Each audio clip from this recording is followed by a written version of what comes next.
Nuestro tema de meditación en esta mañana dice, ¿quién tiene la culpa de nuestros sufrimientos? ¿Quién tiene la culpa de nuestros sufrimientos? Todos los temas que tocamos cada domingo están basados en la Biblia. Ustedes pueden buscar sus textos bíblicos, pueden, si no logran anotarlos, pueden ir a menterenovada.com, donde van a encontrar otra vez el tema de hoy y pueden escucharlo, volverlo a escuchar y pausarlo para anotar sus textos bíblicos. ¿Quién tiene la culpa de nuestros sufrimientos? Pregunta que quizás todos nos hacemos cuando estamos atravesando por dificultades. Muchos de nosotros no logramos comprender por qué suceden tantas tragedias. Nuestra mente no logra entender tanta crueldad, tanto disparate que sucede a diario, tanto crimen y violencia. Tantas cosas que perturban nuestra mente, nuestros sentidos y nos confunden. Es importantísimo que dediquemos un tiempo a estudiar las Escrituras para que podamos aprender por qué suceden tantas cosas. Es importante que aprendamos a través de la palabra de Dios por qué suceden todas esas cosas que nos agobian y sobre todo dejemos de culparlo a Él de todo lo que sucede o lo que no sucede. Es importante que conozcamos por medio de su palabra el origen de todos los males, actitudes y todos los problemas de hoy en día. Es común justificarse y echarle la culpa a los demás de lo que nos pasa, porque es la forma más sencilla que tenemos para ignorar que somos nosotros mismos los que hemos creado tanto caos. La Biblia es nuestro manual de vida, nuestro manual para que hagamos las cosas de acuerdo a lo que dice Dios, como lo he dicho en otras oportunidades. Es allí donde nosotros podemos encontrar la información que necesitamos para conocer cómo es Dios, quién es Dios. Y eso sería una clave para todos nosotros si la estudiáramos. Voy a leer nuestro primer texto que está en 2 de Timoteo 3, 15 al 17. Y dice así: desde tu niñez conoces las sagradas escrituras, que pueden darte la sabiduría necesaria para la salvación mediante la fe en Cristo Jesús. Toda la escritura es inspirada por Dios y útil para enseñar, para reprender, para corregir y para instruir en la justicia, a fin de que el siervo de Dios esté enteramente capacitado para toda buena obra. Segunda de Timoteo 3, del 15 al 17. El versículo comienza diciendo desde tu niñez. Y comienza así porque la costumbre de los judíos era que a un niño se le empezara a enseñar las escrituras a la edad de 5 años. Si hoy día ese fuera el caso, eso nos ayudaría a entender desde nuestra niñez el rol principal de Jesucristo. Y cuál era y sigue siendo el propósito principal de nuestro Creador. Y aparte, sabríamos dónde recurrir cuando tenemos problemas, porque sin lugar a dudas, Jehová Dios es la fuente, autor e inspirador de las Escrituras. Y así, conociendo la palabra de Dios, a lo largo de nuestra vida nos evitaríamos muchos dolores de cabeza. Pero sigue diciendo en los siguientes temas que vamos a tocar, muchos detalles que nosotros realmente muchas veces reconocemos. Pero siguiendo con nuestras interrogantes, Muchas veces nos preguntamos, ¿por qué Dios permite el sufrimiento? Esa es la pregunta clave. Y yo te voy a decir algo hoy. Que si Dios fuera el causante de los sufrimientos, lo más lógico sería pensar que los seguidores de Cristo no sufriríamos, no tuviéramos problemas. Sin embargo, ese no es el caso. Todos los seres humanos sufrimos de una forma u otra. Secularmente muchos buscamos soluciones a problemas que nos agobian sin encontrar soluciones. Incluso muchos de nosotros que nos llamamos cristianos no sabemos por qué están sucediendo todas estas cosas. Muchos ni siquiera sabemos que Dios no está gobernando en este mundo porque somos cristianos parciales. La Biblia enseña que el propósito de Dios desde siempre fue bueno. Y así como en el pasado nuestros primeros padres no quisieron obedecer, hoy en día nosotros tampoco queremos aprender de lo que se nos advierte en las Escrituras. Por lo tanto, no esperemos ser inmunes a los resultados de nuestras propias decisiones. Voy a leer lo que dice en Gálatas 6, capítulo 6, 7 y 8, versículos 7 y 8. No se engañen, de Dios nadie se burla. Cada uno cosecha lo que siembra. El que siembra para agradar a su naturaleza pecaminosa, de esa misma naturaleza cosechará destrucción. El que siembra para agradar al Espíritu, del Espíritu cosechará vida eterna. Quiere decir que nosotros vamos a cosechar lo que sembramos. Pero cuando nosotros decidimos aceptar a Cristo, también debemos decidir seguir su ejemplo y dejar de hacer todo lo que no está de acuerdo con la palabra de Dios. Y por supuesto, ese es un reto para todos. Porque no es fácil dejar todo lo que realmente nos gusta, nos divierte y nos acerca a nuestras amistades, porque muchas de nuestras amistades, en el momento en que nosotros decidimos seguir a Cristo, ya nos catalogan de locos, dementes, y por ahí vienen muchos calificativos, porque para el que no está en las cosas de Dios, el ser cristiano es una locura. Pero continuando con nuestro tema de quién tiene la culpa de nuestros sufrimientos, muchos de nosotros nos preguntamos, ¿dónde está Dios cuando más lo necesitamos? ¿Por qué Dios permite tantas tragedias? Nos preguntamos, ¿realmente le interesamos a Dios? Muchas veces nos preguntamos, ¿por qué Dios me está castigando o nos está castigando? Y dice en la Biblia que Dios no tienta a nadie ni puede ser tentado.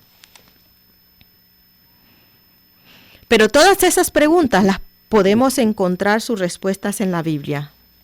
O sea, el testamento de Dios, la palabra de Dios escrita. Para muchos de nosotros, desafortunadamente, nuestra mente está adormecida espiritualmente hablando. Y lo único que hacemos es buscar culpables, alguien a quien señalar, y de esa forma nosotros nos queremos quitar nuestros cargos de conciencia.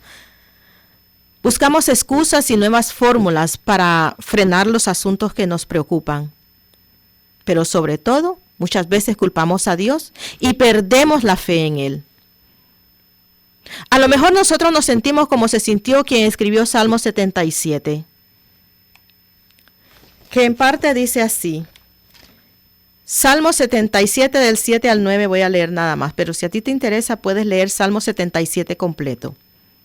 Dice, ¿nos rechazará el Señor para siempre? ¿No volverá a mostrarnos su buena voluntad?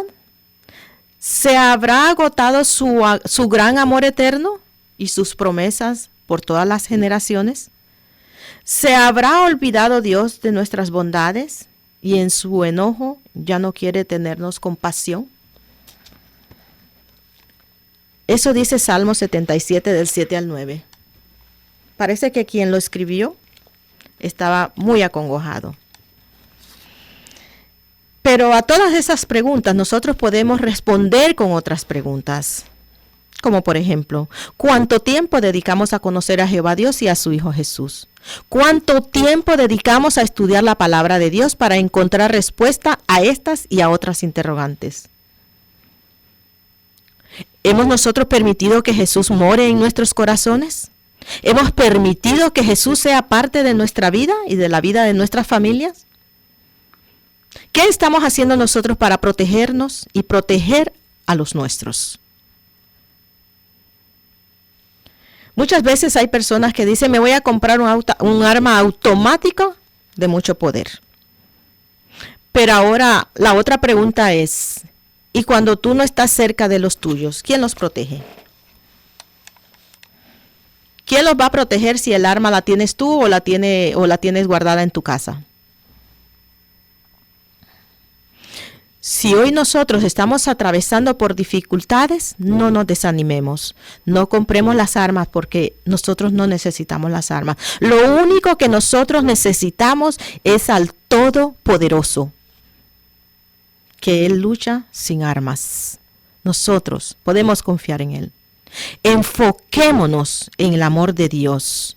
Meditemos en su palabra, en sus grandezas, para liberarnos de los miedos, de las tristezas y de los problemas que nos agobian. Llenémonos el corazón de confianza en Dios, de confianza en ese Dios que nos ama tanto. Llenémonos el corazón de fe. Eso es lo que necesitamos para protegernos y proteger a los nuestros. Dice en Jeremías 29, del 11 al 14, porque yo sé muy bien los planes que tengo para ustedes, afirma el Señor, planes de bienestar y no de calamidad, a fin de darles un futuro y una esperanza. Entonces ustedes me invocarán y vendrán a suplicarme, y yo los escucharé. Me buscarán y me encontrarán, y cuando me busquen de todo corazón. Me dejaré encontrar, afirma el Señor, y los haré volver del cautiverio. Yo los reuniré de todas las naciones y de todos los lugares donde los haya dispersado, y los haré volver al lugar del cual los deporté, afirma el Señor. Meditemos en esas palabras. El Señor sabe cuáles son los planes que tiene para nosotros. Dios es bueno. Cada vez que nosotros seamos bombardeados con disparates, meditemos en Él y digámosle, gracias Padre, por tu bondad, por tus favores. Gracias Padre, porque tu mano poderosa está sobre mí y me protege. Gracias Padre por el amor que demostraste al enviar a tu Hijo Jesús para perdonarme, para guiarme, para fortalecerme y cuidarme. Gracias, Padre, por tu misericordia y tu amor por mí, aunque no lo merezca. Dice en 1 de Juan 4, 9 y 10, así manifestó Dios su amor entre nosotros, en que envió a su Hijo unigénito al mundo para que vivamos por medio de Él. En esto consiste el amor, no en que nosotros hayamos amado a Dios, sino que en que Él nos amó y envió a su Hijo para que fuera ofrecido como sacrificio por el perdón de nuestros pecados. Cuando nosotros cambiemos el canal de desesperanza por el canal de fe, sentiremos el corazón elevarse al altar de gracia. Cuando nosotros cambiemos el canal de desesperanza por fe, sentiremos fuerza y poder para seguir adelante con mucha fortaleza. Cuando nosotros cambiemos el canal de desesperanza por el canal de fe, tendremos esa valentía que necesitamos y cuando la necesitamos. Pidámosle a Dios que se establezca en nosotros, que sea esa luz que necesitamos, que sea esa guía que necesitamos, que sea esa esperanza que cada día necesitamos. debemos reconocer y meditar en que Dios nos amó a nosotros sin que nosotros lo hayamos amado a Él.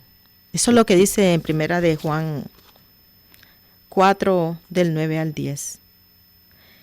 Y ahora también dice en primera de Juan 4:15, si alguien reconoce que Jesús es el Hijo de Dios, Dios permanece en Él y Él en Dios. Y nosotros hemos llegado a saber y creer que Dios nos ama. Esta es una verdad que nadie puede cambiar. Aprovechémonos de ese Dios, de esa piedad que tiene por todos nosotros, de esa bondad y esa misericordia. Cuando Jesucristo vino a este mundo, vivió y vio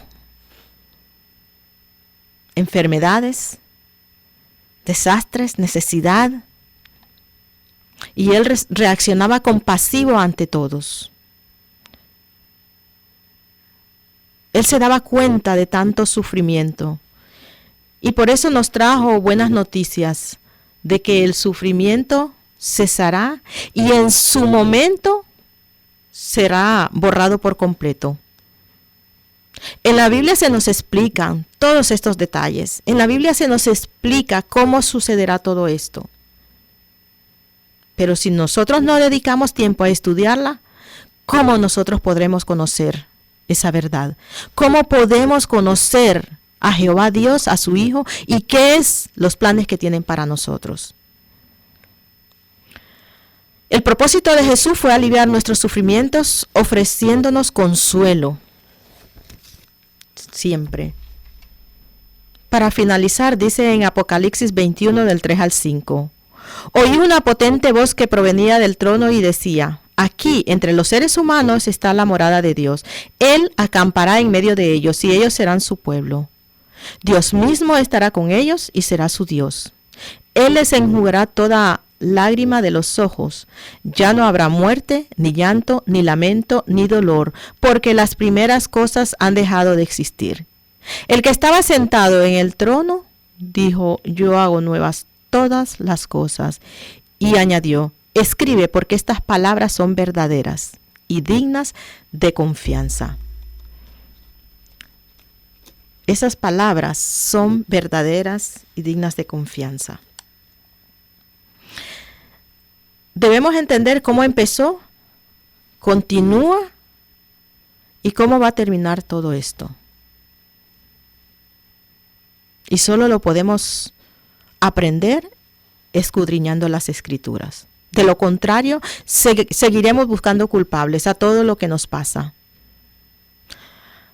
Lo único que yo les puedo decir es que si nos volvemos a Dios, podremos experimentar consuelo y esperanza cuando nos lleguen esas pruebas.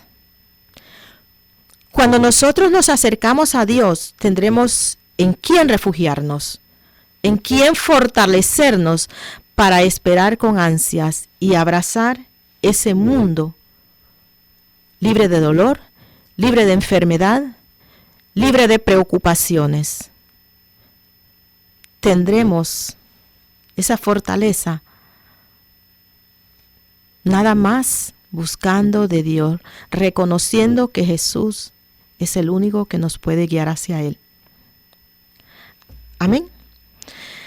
Gracias, Padre, por amarnos y poner tu mano poderosa sobre nosotros siempre. Gracias, Señor.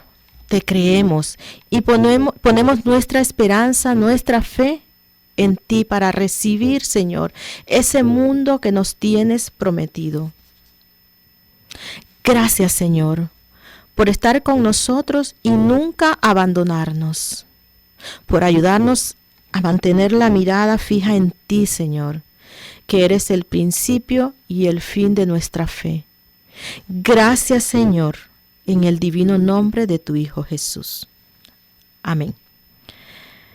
Si tú estás escuchando en esta mañana y has sentido ese deseo de aceptar a Cristo en tu corazón, si nunca lo has hecho, puedes hacerlo en esta mañana.